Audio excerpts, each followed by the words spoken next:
एक आदमी जो चोरी करता है, टाका डालता है, बेईमानी करता है और हरेसमेंट करता है, उसको आप क्या वोट देना चाहेंगे? इसलिए कि केजरीवाल को अगर शायद 5 सीटें भी मिल जाए तो बहुत है, राहुल गांधी को 50 सीटें भी मिल जाए तो बहुत है, मोदी जी को कम से कम नहीं तो 400 सीटें तो मिलेगी ही मिलेगी।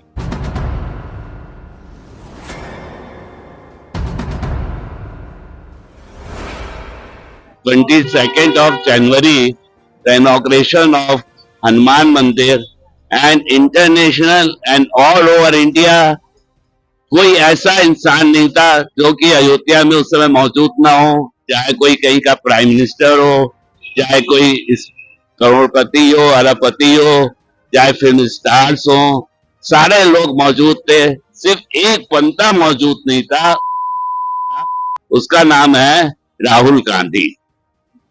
वो राहुल गांधी इंडिया के बाहर था, इंडिया के बाहर घूम रहा था। क्यों घूम रहा था? उससे पूछा क्या, कहता है ये राम मंदिर नहीं है, भगवान नहीं है, और तो तुम भगवान को बाहर ढूंढ रहे हो क्या? बाहर तो विदेशी लोग हैं, विदेश से लोग तो सब यहाँ आए हुए हैं। तो कहता है कि मैं यहाँ पे काम कर रहा हूँ, मैं यहाँ लोगों को आगाह कर रहा हूँ, जबकि बाहर वालों ने उसको जूते चप्पल चाइना के पास गया, आसाम गया, सब लोगों ने मार भगाया उसको वहां से, फिर उल्टे पैर इंडिया वापस आया।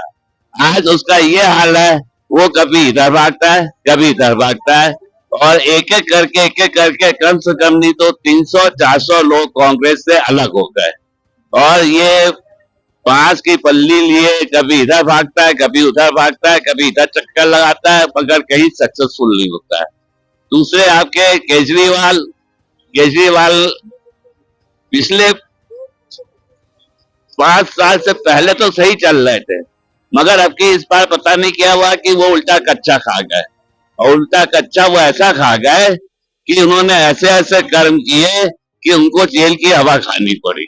अब आप बताइए, एक आदमी जो चोरी करता है, टाका डालता है, बेईमानी करता है और हरेसमेंट करता है, उसको आप क्या वोट देना चाहेंगे? बिल्कुल नहीं चाहेंगे। तो केजरीवाल तो समझ लीजिए कि किसी मतलब के है ही नहीं, और राहुल गांधी भ्रष्टाचार के कांग्रेस हैं। वो बार बार मोदी जी के ऊपर लांछन लगाते हैं, मोदी सरकार के ऊपर लांछन लगाते हैं और कहते हैं कि मैं हीरो हूं, मैं अपने आप को दिलीप कुमार समझते हैं। तो ऐसे इंसान को आज के टाइम में कौन पसंद करेगा? मैं तो नहीं चाहूंगा उसे पसंद करना। मगर इस समय मैं ये कहना चाहूंगा कि नॉर्दर्न इंडिया में सिर्फ 3 पार्टी ऐसी हैं जिसमें कि तनाव और टकराव हो रहा है। वो है बीजेपी और राहुल गांधी और केजरीवाल, जिसमें कि केजरीवाल को अगर शायद 5 सीटें भी मिल जाए तो बहुत है, राहुल गांधी को 50 सीटें भी मिल जाए तो बहुत है, और मोदी जी को कम से कम नहीं तो 400 सीटें तो मिलेगी ही मिलेगी। मतलब 400 पार है मोदी, 400 पार है, ये मेरा चैलेंज है। और मैं आजकल मोदी जी के ऊपर एक पुस्तक लिख रहा हूँ, हिंदुस्तान के पन्नों पे लिखती मोदी जी की दास्तान 10 वर्षों की, जिसमें कि आप लोग को जब ये पुस्तक मिलेगा तो इसमें आपको मोदी जी की पूरी हिस्ट्री, ज्योग्राफी सारी पता चल जाएगी कि मोदी जी कितने काबिल इंसान हैं। विपक्ष कह रही है कि संविधान खतरे में है, तो क्या लगता है आपको कि मोदी जी आएंगे तो संविधान खतरे में है? ऐसा हम तो पहले ये पूछना चाहते हैं कि संविधान होता क्या है, कैसा संविधान? कोई ऐसा कोई नया संविधान तो बनाया नहीं। अगर आज को राहुल गांधी कोई संविधान बनाते हैं तो उनके बनाने से क्या संविधान बन जाता है? और फिर मोदी जी इतने मतलब मजबूत आदमी है, इतने अकलमंद आदमी है, इतने पढ़े लिखे आदमी है, 10 साल से सरकार चला रहे हैं, और जहां हिंदुस्तान आज से 10 साल पहले, 15 साल पहले वर्ल्ड में कोई नंबर नहीं था, जमीन पे था, आज हिंदुस्तान सिर्फ 5वें नंबर पे पहुंच चुका है, और अभी 1 साल के अंदर हिंदुस्तान 3रे नंबर पे आ जाएगा।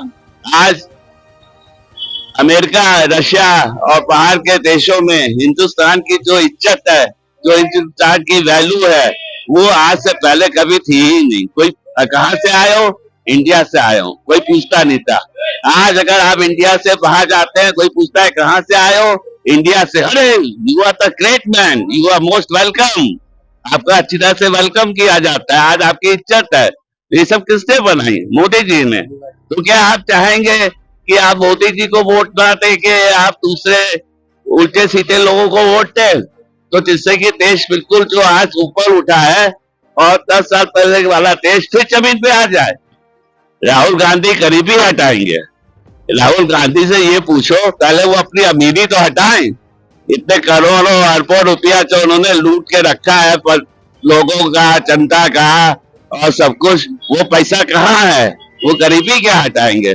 वो तो गरीबी ऐसे हटाएंगे, लोगों का पैसा मार के, जनता को बेवकूफ बना के और सबको टाटा कर देंगे। हाँ बेटा, तुम लोग की अमीरी हो गई और तुम लोग अब 5 साल तक आराम से घर में बैठ के नौकरी करो, रोज घर की सफाई करो, सड़कों की सफाई करो और गाड़ी चलाओ, ड्राइवर बनो, यही सब करेंगे। पढ़ाई लिखाई तो गई खाते में, वो क्या गरीबी हटाएंगे? मैं तो आपको चैलेंज करके कहता हूं और स्टैम्प पेपर के ऊपर अभी लिख के देता हूं कि सातों की सातों सीटें भारतीय जनता पार्टी के पास जाएगी। कोई भी एक सीट ना तो कांग्रेस ले पाएगी और ना ही केजरीवाल ले पाएंगे। केजरीवाल को तो एक सीट भी नहीं मिलेगी क्योंकि दिल्ली वाले सब केजरीवाल के अगेंस्ट में हैं। तो केजरीवाल को तो कोई जनता वोट देगी ही नहीं। और रहे राहुल गांधी, उनका तो हाल देख ही रहे हैं, वो इधर से उधर भागते। अभी उनके जो मेन यहाँ के दिल्ली के जो प्रेसिडेंट, जो चीफ थे, उन्होंने तो कांग्रेस छोड़ दी और कांग्रेस छोड़ के भारतीय जनता पार्टी में आ गए। इससे बड़ी बात क्या हो सकती है? इससे बड़ी कोई बात होगी? जब आपका नेता छोड़ के दूसरी जगह चला गया और आपके 300-400 लोगों ने कांग्रेस छोड़ दी, तो हम कोई जनता क्या विश्वास करेगी? आपका क्या भरोसा है? आप तो इतने कमिटमेंट्स कर रहे हैं कि हम देश के इलेक्शन के बाद अगर हम आएंगे तो हम ये करेंगे, वो करेंगे, ये करेंगे। आपके कहने के ऊपर कोई नहीं जा रहा। आप अपनी बकवास अपने घर में रखिए। जो बकवास आपने हिंदुस्तान के बाहर जाकर के हिंदुस्तानियों को की थी, सुनाई थी, जब कोई इंसान अपने देश का नहीं हो पाया, अपने राम मंदिर का नहीं हो पाया, भगवान का नहीं हो पाया, तो वो दूसरों का क्या हो पाएगा?